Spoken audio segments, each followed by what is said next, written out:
बहुमा तम स्वामी को लक्षण को जना पड़ुचे तांको पिंडरे आउ प्राण नाही नहीं नहीं नहीं कांदिला 22 वर्षर युवती लीलावती कांदिला 25 वर्षर स्वामी तार मरी 22 वर्षर युवती लीलावती कांदुची अंबिका विलास बही रे कवि ब्रजनाथ बड़जेना लिखि नांती अनाथ करिना नाथ छाड़ी गल काहे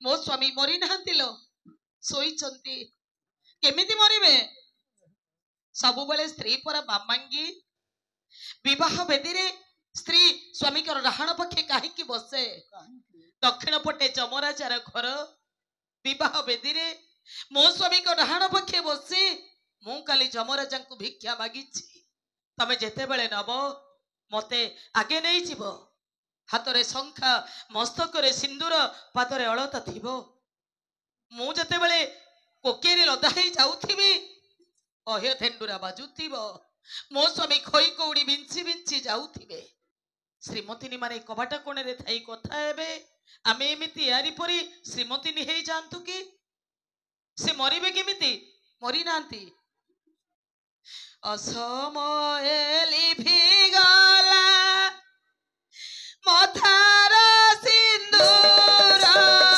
अनाथ करिण छाड़ी गल प्राणेश्वर गल प्राणेश्वर अनाथ करिण छाड़ी गल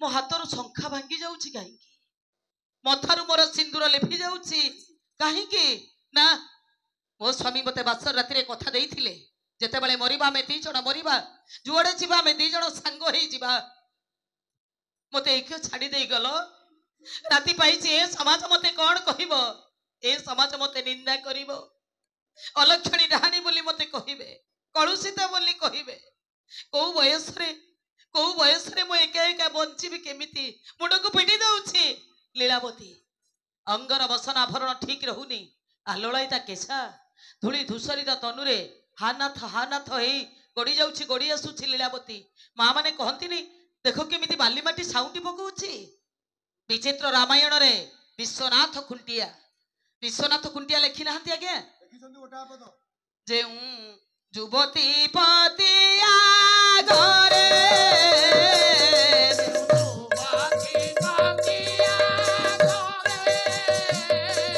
मोरे भाग्यवती बोली तारे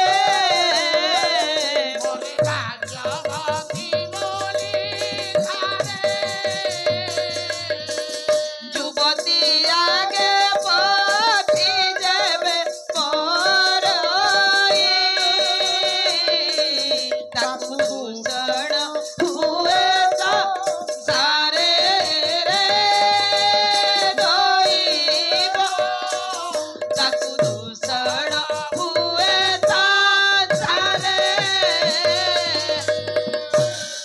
युवती पति आगरे मोरे भाग्यवती बोली तारे स्वामी थाई जदि आगे स्त्री मरी जाए ताकू ए समाज रे समस्ते अयसुलक्षणी टीए बोली कहिबे केड़े भाग्यवती टीए काच सिंदूर नहीं श्रीमती हे चली गला केड़े पुण्यवती केते पुण्य करिथिला समस्ते कहिबे किंतु स्त्री थाई जदि आगे स्वामी मरी जाती ताकू ए समाज कौन कहब मते समाज निंदा करिवो मते अलक्षणी डाहाणी बोली कहिबे कलुषिता बोली कहिबे मु केमिति बंचिबी मुंड को पिटी दउछि 22 वर्षर युवती लीलावती आगे पशुथेरे गड़ी जाउछि गड़ी आसुछि लीलावती राजाराणी धाई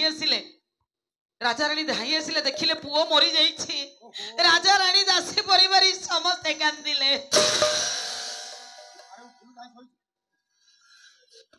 राज अंतपुर रे क्रंदनर रोल छुटिला भगवत घरे कृष्ण एवं नारद थिले नारद कहले हरि एठी राजार बड़ पुओ वीरसेन मरीछि राजा रानी दासी परिवार समस्त कांदुचंती एतिकी बेले आपणकर केमितिका बड़ भक्त से ताकू टे परीक्षा कर दबा आसंतु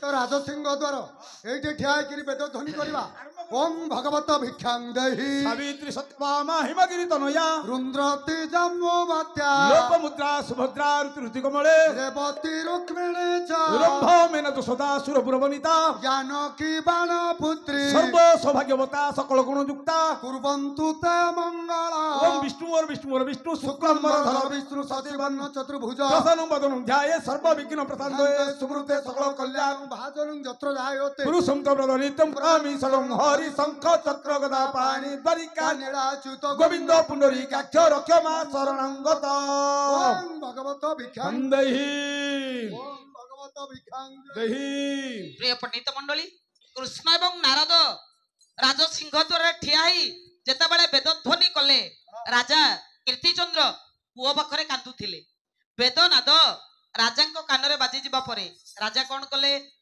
हमर बळी बामनाष्टक वही प्रमाण देला उद्वेगं धामयन्ति द्विजवर समीपं दृश्यते ब्रह्म रूप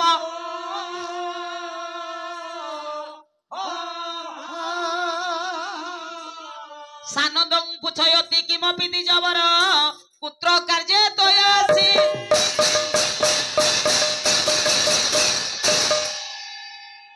वेदनाद राजांको कानरे बाजी जिबा परे राजा आगे आखिर लुह को पोछि देले आखिर लुह को पोछि देई उद्वेग मनरे चलचंचल मनरे राजा अंतपुररू सिंहद्वार को धाई आसिले सिंहद्वार रे पहुंची जिबा परे से कोन देखिले दृश्यते ब्रह्म रूप देखिले दी जण ब्राह्मण ठिया आइचंती नना मोर प्रणाम ग्रहण करो विपदं धनधंत सीतार्थ अच्युतानंद गोविंद ब्राह्मण पदार बिंद सकल रोग कल सबान्धव सपरिवार सुखी अरे ब्राह्मण को पादरे 7 तीर्थ रे मूर्ख सेति में ब्राह्मण तोर पाद धरि गुंडारा मारंती 7 तीर्थ पादरे अछि मूर्ख सानदं पुछयति किमपि द्विजवर पुत्र कार्य तोयासि घरे बड़ पुओ मरीछि राजा आनंद मनरे हसी हसी ब्राह्मण को पचारिले नना हां आपण ब्राह्मण पैसा पैसा देखुतो तो केते कार्य नै आपण ठीक आसिले आमे किछ मागिमु कोन मागिबे मागतु अरे सारी दीना राजन रे अरे अछु अनाहार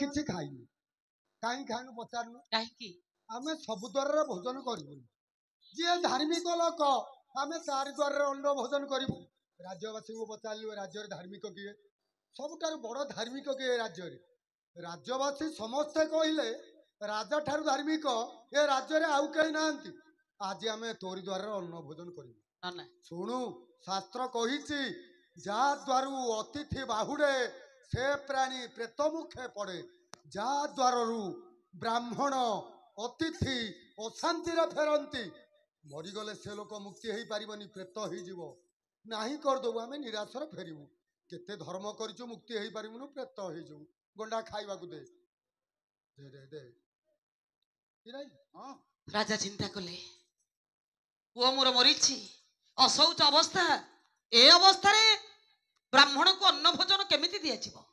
କେମିତି? ନା, ମୁଁ ଏକା କାହିଁକି ପାପ କରିବି? ପରିବାରଙ୍କଠୁ ବୁଝି ଆସିବି ଅଶୌଚ ଅବସ୍ଥାରେ ବ୍ରାହ୍ମଣକୁ ଅନ୍ନ ଭୋଜନ ଦବା କି ନାହିଁ।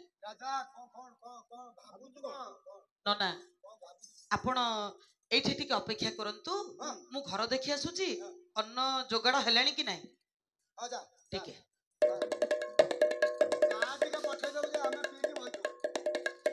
ଆରେ ପଦ୍ମାବତୀ, ସ୍ୱାମୀ ପଦ୍ମାବତୀ, ସ୍ୱାମୀ ସବୁ ସରିଗଲା। ପଦ୍ମାବତୀ, କଣ ହେଇଛି ସ୍ୱାମୀ? ସବୁ ସରିଗଲା। କଣ ହେଇଛି? ଜ୍ୟେଷ୍ଠ ପୁତ୍ର ହେଲା ମରଣ, ଆରେ ନାରୀର ଧନ,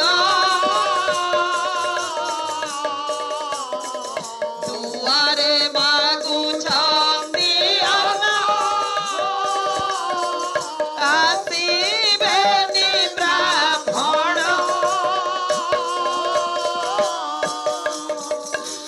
ପୁଅ ଆମର ମରିଛି, ଅଶୌଚ ଅବସ୍ଥା। ସିଂହଦ୍ୱାରରେ 2 ଜଣ ବ୍ରାହ୍ମଣ ଅନ୍ନ ଭୋଜନ ମାଗିଲେଣି। ମତେ କହ, ଦେବା କି ନ ଦେବା କୁହରେ, ମତେ ନାଗରି ଚିରା, ଫେରି ଗଲେ ବ୍ରାହ୍ମଣେ ଧର୍ମ, ନଷ୍ଟ ହୋଇବ ପରା।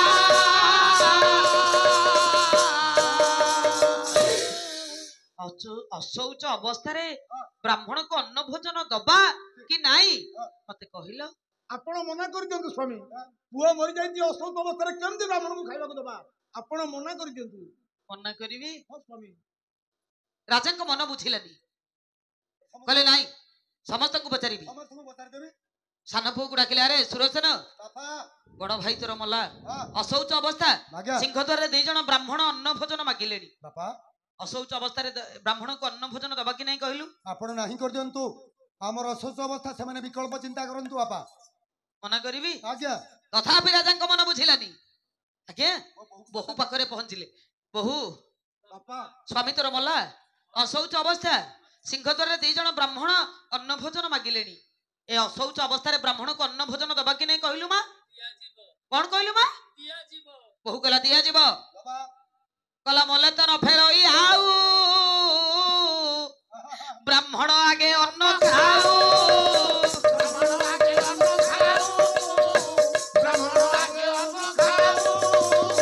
ବୋହୁ କହିଲା ମଲେ ତ ନ ଫେରଇ ଆଉ, ବ୍ରାହ୍ମଣ ଆଗେ ଅନ୍ନ ଖାଉ। ଯିଏ ମରିଛି ସେ କଣ ଫେରିବ? ନିରାଶରେ ବ୍ରାହ୍ମଣ ଫେରିଲେ ଧର୍ମ ଚାଲିଯିବ। ଅଳ୍ପ କାଳ ସ୍ଥିତି ଅତିଥି, ଦାଣ୍ଡ ଦୁଆରେ ଅତିଥି ବ୍ରାହ୍ମଣ ଅଳ୍ପ ସମୟ ରହନ୍ତି। ସଂସ୍କୃତ ଭାଗବତରେ ବ୍ୟାସଦେବ ଲେଖି ଦେଇଛନ୍ତି, କହିଲେ ଅପୂଜିତ ତିଥିର୍ଯସ୍ୟ ଗୃହାତ୍ ଜାତି ବିନିଶୋଷଣ।